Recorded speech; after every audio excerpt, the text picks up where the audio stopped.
कहते हैं कि जो बेटियां होती हैं वो अपने पापा की परी होती हैं, यानी कि अपने पापा की सबसे प्यारी होती हैं और पापा के साथ बेटियों का लगाव काफ़ी ज़्यादा होता है। और जो बेटे होते हैं वह माँ के लाडले होते हैं, यानी कि माँ के साथ बेटों का लगाव ज़्यादा होता है। लेकिन साथियों, एक माँ अपने बेटे की खुशी के लिए एक ऐसा घिनौना कृत्य करती है कि जिसको सुनने के बाद लोगों को अपने कानों पर यकीन नहीं होता कि वह क्या सुन रहे हैं। आखिर ऐसा क्या होता है, एक माँ ऐसा क्या करती है? आइए जानते हैं आज पूरी कहानी। तो साथियों नमस्ते, प्रणाम। मैं आपका अपना विशु राय हाजिर हूँ जुल्म की दुनिया की एक और नई कहानी के साथ, एक ऐसी कहानी के साथ जो बेहद ही शर्मसार कर देने वाली है। माँ बेटे और भाई यानी कि बहन भाई के रिश्ते को भी शर्मसार कर देने वाली है। कुछ ही दिनों बाद रक्षाबंधन आने वाला है और रक्षाबंधन से पहले एक भाई और एक माँ ने मिलकर अपनी बेटी और एक भाई ने अपनी बहन के साथ ऐसी घिनौनी हरकत की जिस पर किसी को यकीन नहीं होता। साथियों, कहानी पर आए उससे पहले जितने भी हमारे प्यारे भाई चैनल पर नए आए हैं, जुड़िए विश्व वारदात तक के छोटे से परिवार से। चैनल को सब्सक्राइब करिए, अपना प्यार दीजिए, अपना सपोर्ट दीजिए। जल्द से जल्द 1 लाख सब्सक्राइबर को आप लोग कंप्लीट कराएं ताकि पूरे विश्व वारदात तक के परिवार में कम से कम 1 लाख लोग जुड़ें और खुशियों भरा यह परिवार जो रोज़ाना नई नई कहानियाँ सुनते हैं और मैं सुनाता हूँ आपके हितों के लिए, आपकी सुरक्षा के लिए और आपकी जागरूकता के लिए। तो साथियों आते हैं आज की कहानी पर। आज की जो सच्ची घटना मैं आपको सुनाने जा रहा हूँ, यह सच्ची घटना है मध्य प्रदेश के रीवा की। रीवा के अंतर्गत एक थाना लगता है जवा थाना।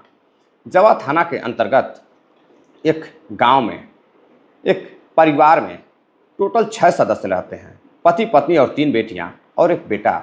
लेकिन एक दिन हंसी खुशी से पूरा परिवार चल रहा था और एक दिन मातम छा जाता है पूरे परिवार में।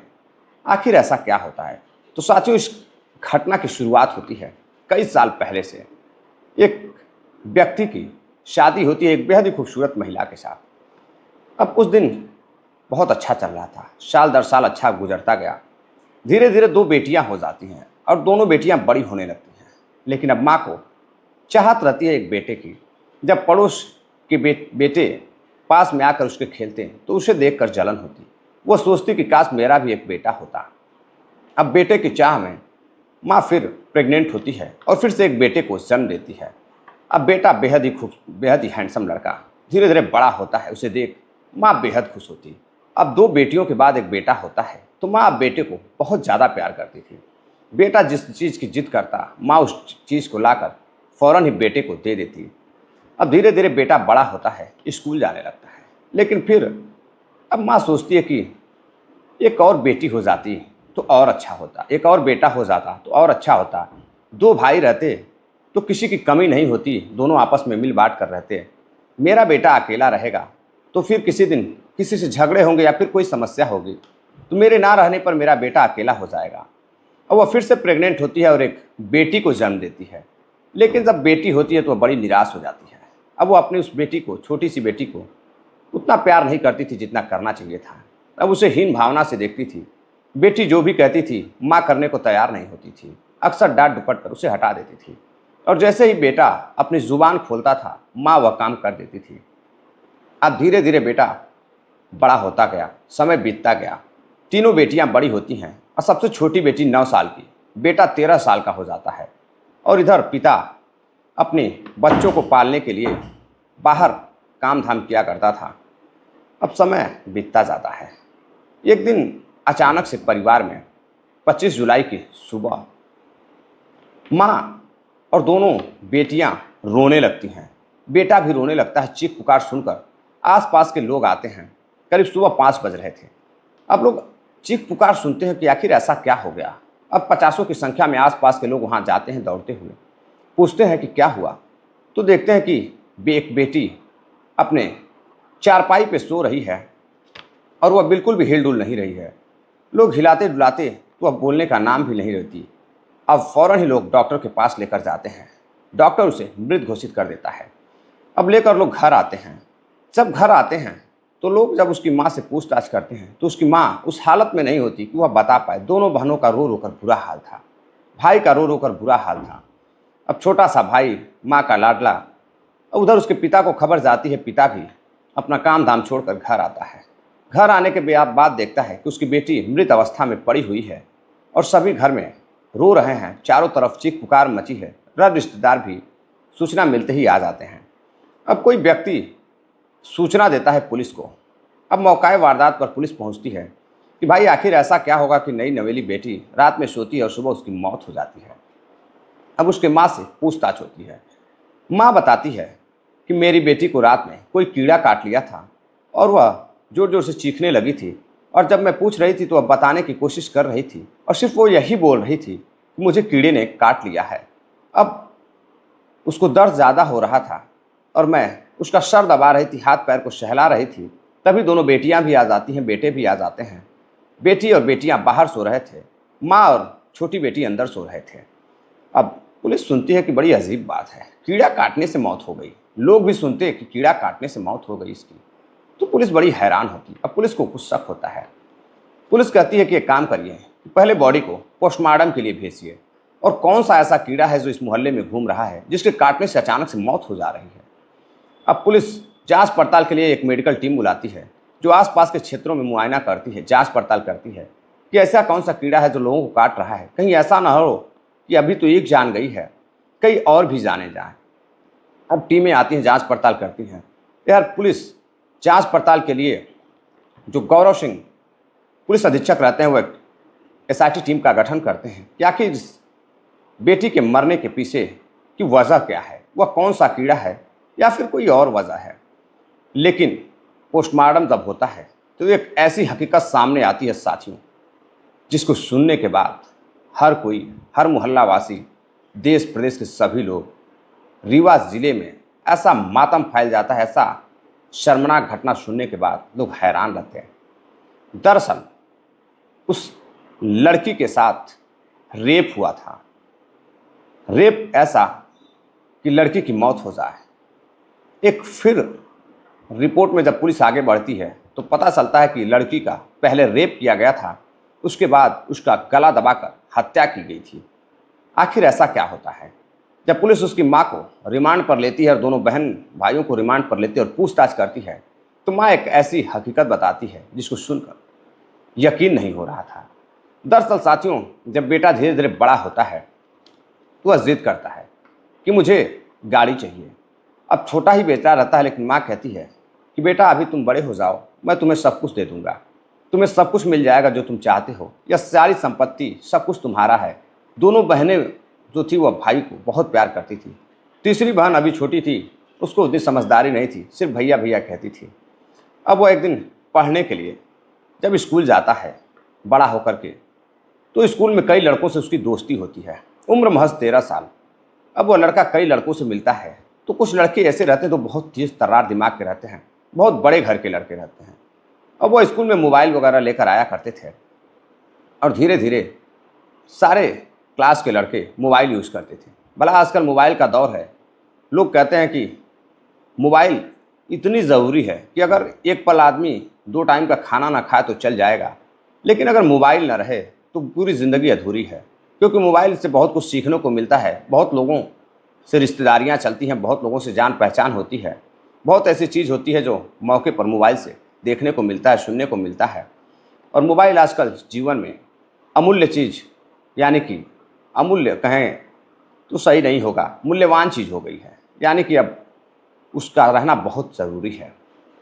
अब बेटा क्लास में जाता है, एक दिन आकर माँ के पास बैठकर रोने लगता है। वह कहता है कि माँ, मेरे दोस्तों के पास फ़ोन है, मेरे पास कोई फ़ोन नहीं है, और मैं स्कूल में जब जाता हूँ तो लोग मुझे बड़ी अजीब नज़र से देखते हैं। और जब मैं एक दोस्त से उसका फ़ोन मांगा कि मुझे भी दिखाओ तुम लोग क्या देख रहे हो, फ़ोन में क्या कर रहे हो, तो एक दोस्त गेम खेल रहा था और एक दोस्त वीडियो देख रहा था, लेकिन मुझे उन लोगों ने फ़ोन नहीं दिया। अब लड़का रोने लगता है।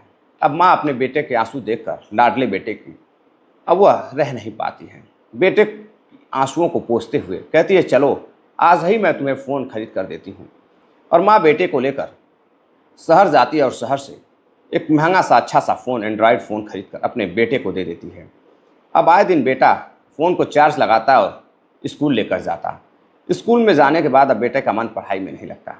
अब उधर उसके दोस्तों को लगता है कि इसके पास नया फ़ोन है, इसके माँ ने खरीद कर दिया है, यानी कि अभी बहुत पैसे वाला है। अब उससे सब दोस्ती कर लेते हैं। अब दोस्ती करने के बाद एक ऐसी ऐसी फिल्में रोज़ाना क्लास में बैठकर बच्चों के साथ वो देखा करता था।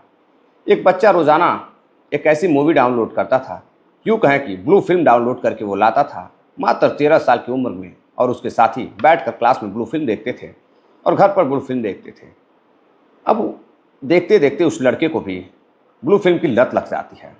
अब लत इतनी खतरनाक हो जाती है कि उसका वो अभी फ़ोन ख़राब हो जाता है। जब उसका फ़ोन ख़राब हो जाता है और उसकी आए दिन हालत ख़राब होने लगती है। अब माँ को लगता है कि ऐसा क्या हो गया है, शायद इसका फ़ोन ख़राब हो गया है इसलिए जब बीमार पड़ रहा है। अब फिर से उस फ़ोन को माँ बनवाती है और बनवा कर लाकर बेटे को देती है। अब बेटा आए दिन बैठकर रातों को दिन भर बैठकर ब्लू फिल्म देखता, उसे गंदी फिल्मों की लत लग जाती है। अब उसके बाद एक रात वह अपने दोस्तों से बातचीत करता है और फिर तरह तरह की बातें करता है और फिर से फिल्में देख रहा था।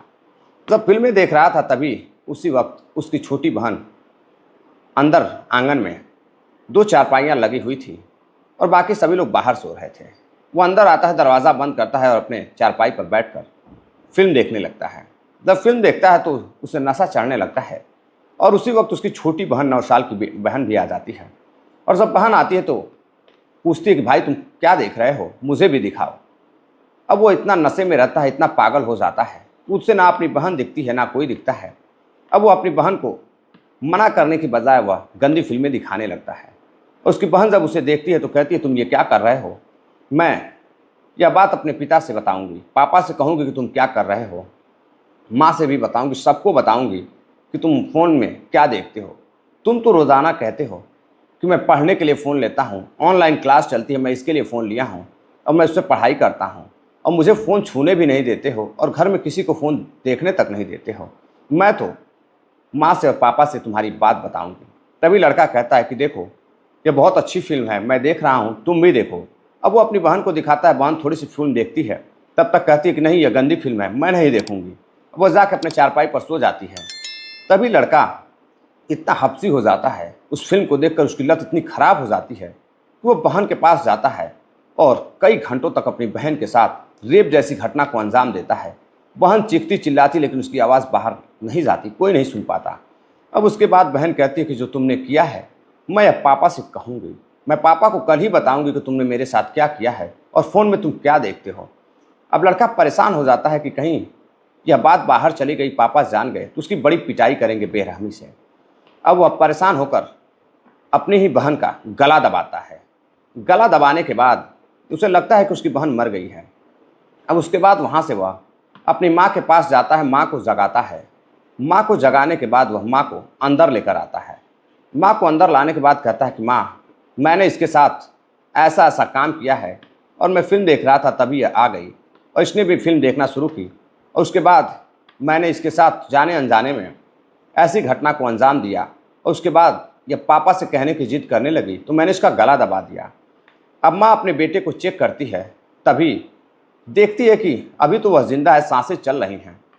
अब 13 साल का लड़का गला दबाता है लेकिन वो मर नहीं पाती है, अब सांसें चल रही हैं। तभी वो अपने बेटे से कहती है कि अभी तो इसकी सांसें चल रही हैं, अभी तो यह जिंदा है। अब एक माँ पुलिस को बताने के बजाय उस बेटी को हॉस्पिटल ले जाने के बजाय अपने बेटे को इशारा करती है और बेटा उस अपनी ही बहन का फिर से गला दबाता है और उसकी हत्या कर देता है। हत्या करने के बाद जैसे ही हत्या होती है दोनों बहनें भी आ जाती हैं और पूछती हैं माँ क्या हुआ। अब 18 साल की बहन 17 साल की बहन, दोनों बहन अपने भाई की करतूत को सुनती हैं तो वह रोने लगती हैं। लेकिन तभी माँ कहती है कि देखो अगर यह बात बाहर जाएगी तो बड़ी बदनामी होगी और पुलिस इसे गिरफ्तार कर लेगी और उसे जेल डाल देगी, और जब यह जेल चला जाएगा तो हमारा इकलौता बेटा है, तुम लोगों का इकलौता भाई बचा है, वह तो रही नहीं। कहीं ऐसा ना हो कि यह पूरी ज़िंदगी जेल में रहे और इसकी बड़ी बदनामी होगी, यह कैसे जिएगा, इससे शादी कौन करेगा, इसकी पढ़ाई लिखाई कैसे होगी। अब वह दोनों बहनों को बताती है। अब दोनों बहनें सबसे पहले जो बिस्तर होता है, माँ का जो बहन छोटी बहन जिस पर सो रही थी वहाँ पर बड़ी बहन लाकर माँ का बिस्तर लगाती है और छोटा भाई जहाँ सो रहा था उस पर लड़की की बॉडी को रख दिया जाता है। अब उसके बाद दोनों बहनें बाहर जाकर सो जाती हैं लड़के के साथ, और उसके बाद कुछ देर बाद जब देखती हैं कि सुबह हो रही है, तब वह चीखना चिल्लाना शुरू करती हैं कि मेरी बहन को कीड़ा काट लिया है, उसकी मौत हो गई है। अब इधर आसपास के लोग जब वहाँ जाते हैं, देखते हैं कि वाकई में उस लड़की की मौत हो चुकी थी, लेकिन शरीर गर्म थी। लोगों को लगता है पहले हॉस्पिटल लेकर चलना चाहिए। अब लोग महिला के कहने पर हॉस्पिटल लेकर जाते हैं। उधर चारों तरफ पूरे गांव में यह बात फैल जाती है, जवा क्षेत्र के गांव में, कि यार कीड़े काटने से एक लड़की की मौत हुई है। बारिश का समय है, ऐसा कौन सा कीड़ा है जो उस लड़की को काट लिया है। अब सभी लोग हैरान परेशान रहने लगते हैं कि कहीं उनके बेटे को ना काट ले। सभी लोग अपने अपने बेटे को अब कमरे में बंद कर उसकी सुरक्षा करने लगते हैं। कोई मोर्टिन जलाता तो कोई मच्छर अगरबत्ती, तरह तरह के लोग उपाय करते।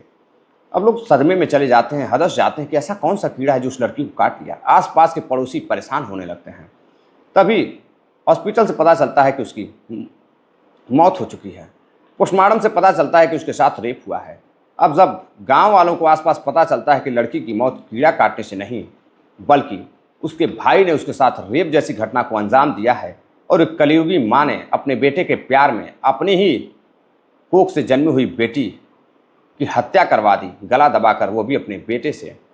अब पुलिस चारों को गिरफ्तार करती है, दोनों बहनों को सबूत छिपाने के लिए, और माँ और बेटे को गिरफ्तार कर जेल भेज देती है। अब एक पिता बैठकर रोता रहता है कि एक माँ इतनी दरिंदगी कैसे कर सकती है, इतना प्यार अपने बेटे को कैसे कर सकती है कि वो अपने ही बेटी के साथ हुए रेप के लिए बेटे को डांटने के बजाय, उसे पुलिस में भेजने के बजाय, पिता को बताने के बजाय उससे उसने हत्या करने के लिए कह दिया। और अपने ही बेटे को अब एक गलती की वजह से अपने बेटे और को बचाने के लिए अब खुद भी जेल जाती है, और दोनों बेटियों को भी साथ लेकर जाती है। अब उन बेटियों से शादी कौन करेगा, उन बेटियों का भविष्य का क्या होगा, जिनका कोई कसूर नहीं था। सिर्फ कसूर इतना था कि उन्होंने सबूत को छिपाया और माँ के साथ मिलकर भाई को बचाने की कोशिश की। अब भाई भी जेल में है, लाडला बेटा। अब देखने वाली बात है कि उसे नाबालिग है, उस नाबालिग को कोर्ट क्या सजा देती है। दरअसल साथियों, इस कहानी को सुनाने का उद्देश्य आपको जागरूक करना है, किसी को हैरान करना या परेशान करना नहीं है। जहां एक माँ को पुलिस को सूचना देनी चाहिए थी, उसका बचाव करना चाहिए था, उसे हॉस्पिटल लेकर जाना चाहिए था बेटी को, और उस माँ ने अपने ही बेटी की मौत का कारण बन गई। तो साथियों, कहानी कैसी लगी, उस माँ को क्या सज़ा मिलनी चाहिए, उस बहन को, उन बहनों को क्या सज़ा मिलनी चाहिए, उस नाबालिग बेटे को क्या सज़ा मिलनी चाहिए, कमेंट कर अपना राय ज़रूर दीजिएगा, अपना प्यार ज़रूर दीजिएगा, क्योंकि ये चैनल आप ही के प्यार सपोर्ट की बदौलत चलता है। इस कहानी को ज़्यादा से ज़्यादा शेयर भी करिएगा, ताकि ज़्यादा से ज़्यादा लोग इस कहानी को सुनकर सीख ले सकें। तो साथियों, चलते चलते कुछ साथियों ने कमेंट किया है जिन्होंने अपना नाम लेने की अपील की है, जिनमें सेंट्रल जेल बीकानेर से रहने वाले सुनील चौधरी जी हैं, बहन रितु जी हैं, विपिन शर्मा हैं, फैज़ल खान हैं, साहिल भाई हैं। साहिल भाई और फैज़ल खान दोनों लोग राजस्थान से आते हैं, तो ज़्यादातर लोग कहानियाँ राजस्थान से ही सुनते हैं और कमेंट भी करते हैं। तो आप भी जिस क्षेत्र से हैं, जिस जिले से हैं, जिस राज्य से हैं, साथियों, आप भी अपना कमेंट कर अपना प्यार दीजिए। और जो लोग साथी चैनल पर नए आए हैं, चैनल से जुड़ें, अपना चैनल को सब्सक्राइब करें, वीडियो को लाइक करें। रोज़ाना शाम 7:30 बजे हमारी कहानी आती है। तो जितने भी साथी कमेंट करते हैं, मैं उनका बड़े ही हृदय से, दिल से नाम लेता हूँ, और आप सभी का धन्यवाद भी करता हूँ। तो जय हिंद, नमस्कार।